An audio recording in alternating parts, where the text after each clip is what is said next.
this is your movie review for The Gallows. We're finally doing it.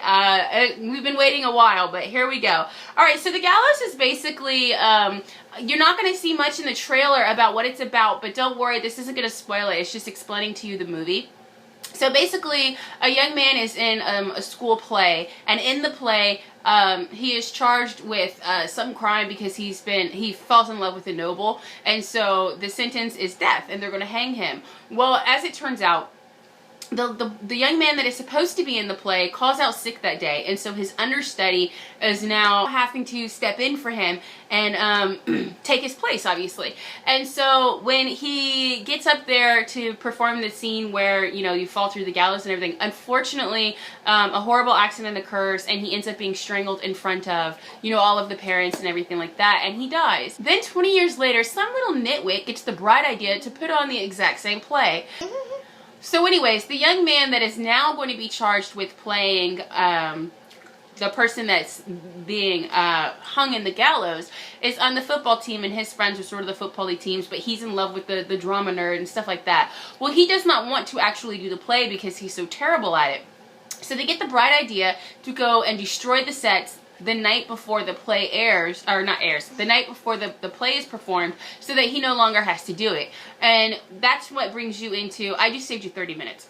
So that's what brings you into the actual, you know, Charlie's coming to get you and all this, that, and whatever. Now that being said, as far as a parent's guide, there was very, very, very little that you need to worry about with your kids. If this is a movie that you want to watch with a smaller child just to scare them and things like that, this is the movie for you.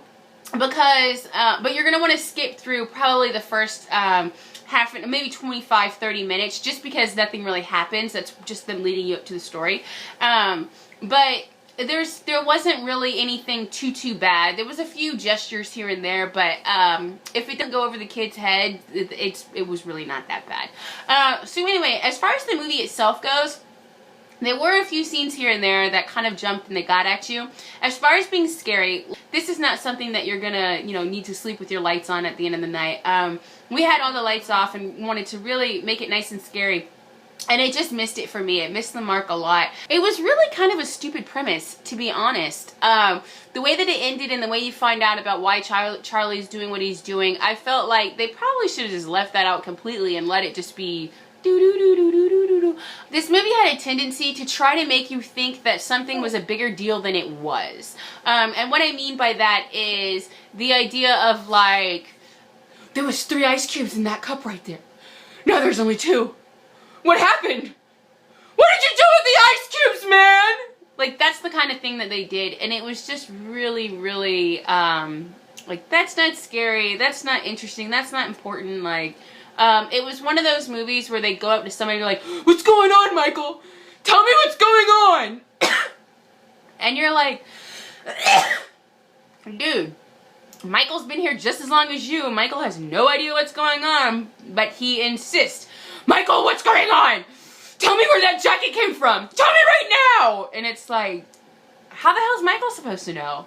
And that's the type of movie that this is. So now I'll hand it off to my life-size Barbie and my eternal baby. It is a bit of language in there.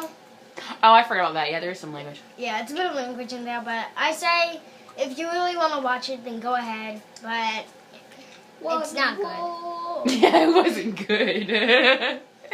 You didn't find it scary? No. What did you think, Belle? Scary. You thought it was scary? Uh-huh. I would give it about like. Well, also bonus. So. Yeah, I guys, I'm giving it a thumb. I'm giving it a thumb down for sure. Now I wouldn't advise buying this unless you're buying it because you have a small child that you want to watch it with again. But for me, I would say Redbox it, and I would say that. And the only reason I say yes to Redbox is just because, if you have like a smaller child, or if you're not really into scary movies or something like that, like some things scare people that don't scare other people, you might like it. You know, $1.50, you might want to go ahead and try it out. So how do you feel about my summarization of them trying to make things scarier than they really are? I thought it was good. Right? Like that's what they did the whole movie though, isn't it? It was stupid. All it basically is violence and a bunch of screaming. Yeah, it wasn't interesting. And the acting, oh my goodness gracious, the acting was terrible. Like, it was laughable for me. I was kind of giggling at the acting. But that's all we got for you. So that being said, the council has spoken.